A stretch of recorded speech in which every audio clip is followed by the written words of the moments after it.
கதவை தட்டுகிறேன். ஒருவன் என் சத்தத்தை கேட்டு கதவை திறந்தான். நான் அவனுடன் பிரவேசித்து போஜனம் பண்ணுவேன், அவனும் என்னுடன் போஜனம் பண்ணுவான். வெளிப்படுத்தின விசேஷம் 3:20. உங்கள் வீட்டுக்கு யாராவது ஃப்ரெண்ட்ஸ் வந்திருக்காங்களா? நீங்கள் கதவு திறந்தால் தானே அவங்க உள்ள வர முடியும். அந்த மாதிரி இயேசு கிறிஸ்துவும் நம்ம ஹார்ட்டை வந்து தட்டிகிட்டே இருப்பார் ஃப்ரெண்ட்ஸ். அப்போ நம்ம ஹார்ட் திறந்தாதான் அவர் நம்ம லைஃபுக்குள்ளே வந்து நிறைய நன்மை செய்ய முடியும் ஃப்ரெண்ட்ஸ். நம்ம ஹார்ட்டை திறக்கலைன்னா நம்மளுக்கு நன்மையே செய்ய முடியாது ஃப்ரெண்ட்ஸ்.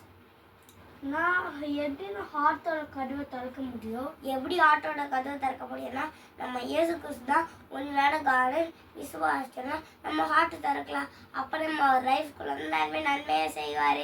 இன்னைக்கு ஹார்ட்டோட கதவை திறந்து இயேசுவை ஏற்றுட்டீங்களா?